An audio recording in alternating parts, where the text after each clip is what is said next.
Hello, everybody. Scott Golden with the Pro Wrestling Logic YouTube channel and the World Class Championship Wrestling Review Series. We are on the 29th of March, 1986.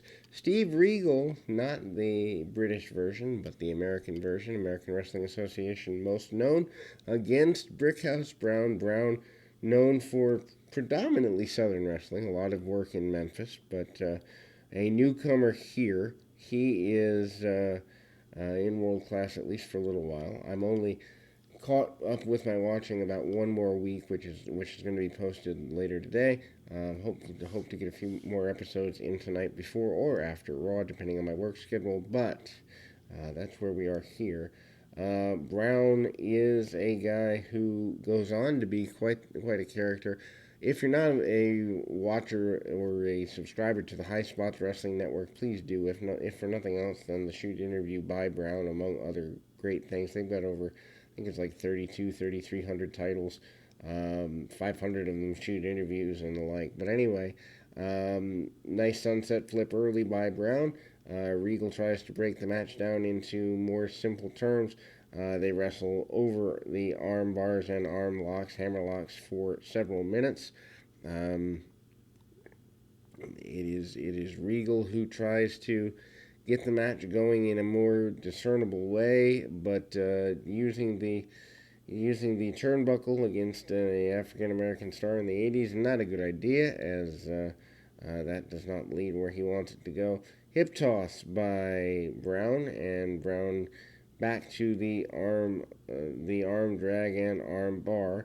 Nice vertical suplex a few minutes later by Regal. Regal tries to gain as much of a victory as he can. Getting pulled out of the corner the hard way is not a good way to do it. He's begging off, does not want to get in there with a completely aggravated version of Brickhouse Brown, and he bails outside the ring, kind of manages to, stomp around, and Brickhouse Brown still wants to go at it.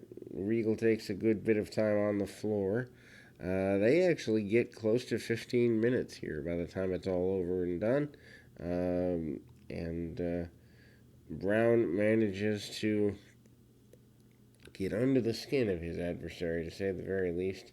Regal saying he is victorious, and that is not something Brown endorses. The crowd still into the match. Amazing that there is a benefit of a match that, Brown doesn't want to quit this early, and Brown still enticing him 15 minutes into the match. Hey, let's go, or 14 or 13 or 14 minutes anyway.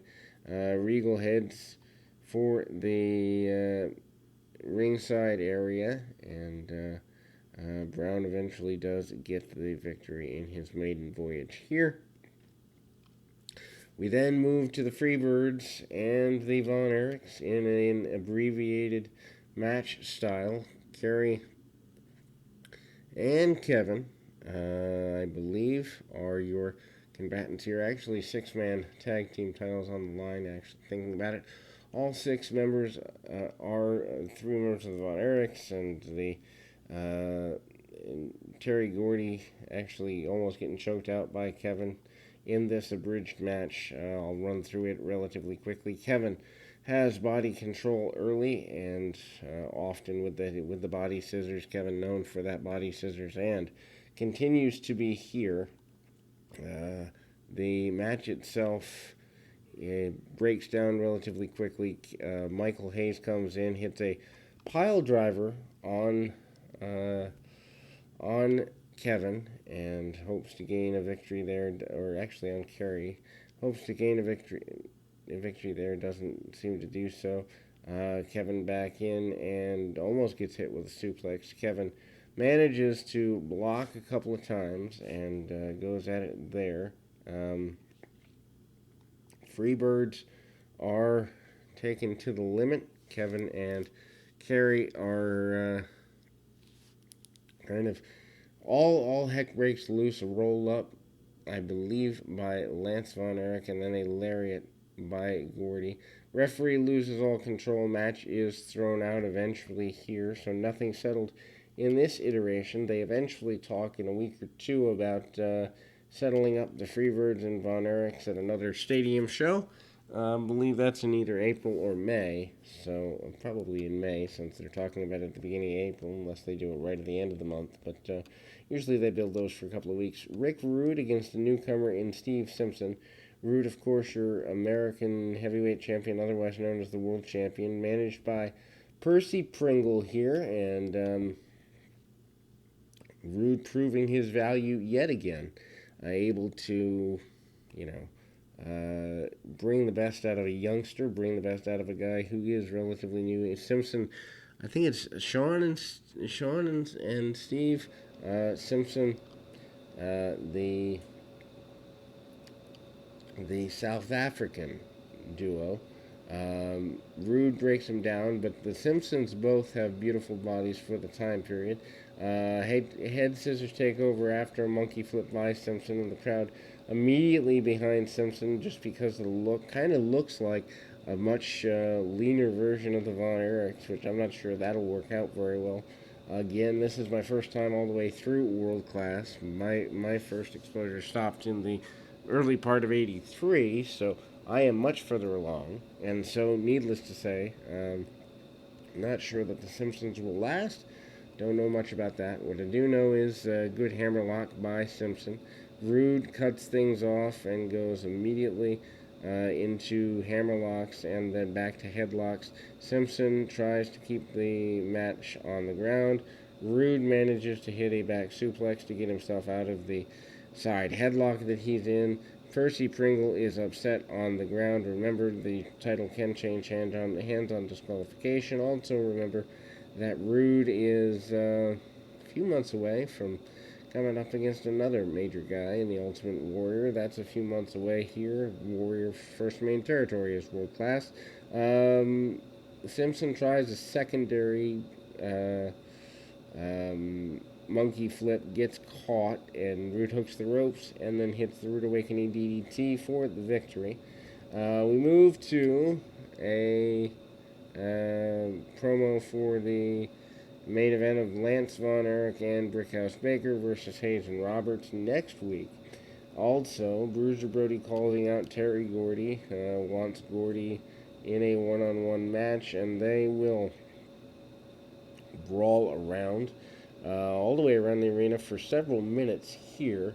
They go everywhere, into the concessions area, into the crowd, all of that. Nothing really gets settled between the two. Obviously, we want to see Brody and Gordy go at it, and that'll be an interesting battle for sure. I believe we saw, Brody and the Freebirds a couple years ago during the first iteration. But they'll bring it back around here. Then we go to the main event, Hollywood John Tatum and the Grappler versus the Fantastics. Starts as a complete brawl, of course, the Fantastics along with Missy Hyatt, thanks to John Tatum.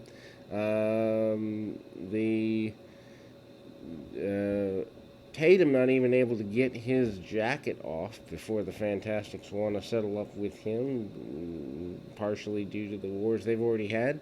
Rogers hit a beautiful drop kick early, and the Fantastics in pretty dominant control. Missy Hyatt upset on the outside of the ring with her team's inability to handle things quickly. Sunshine alongside the Fantastics because, the Fantastics and Sunshine align over, I guess, their dislike of Missy Hyatt.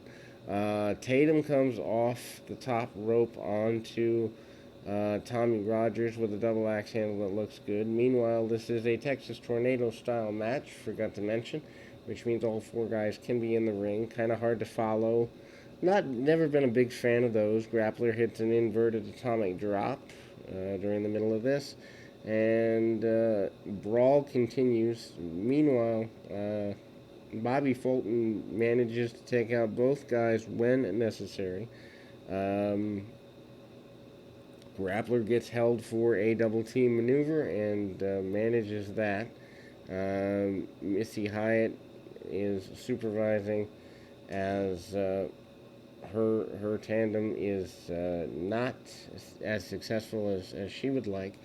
Missy manages to trip her tandem up and or trip up one of the Fantastics. Sunshine comes around to get even with her for that. They still don't settle things up, although they do go at it, and they've gone at it a couple times, as we've known over the last several months, with nothing really getting settled. They basically do the cat fight thing, so nothing can get settled in that anyway. I assume a stadium show is coming where they will settle it up once and for all in some sort of mixed tag or something.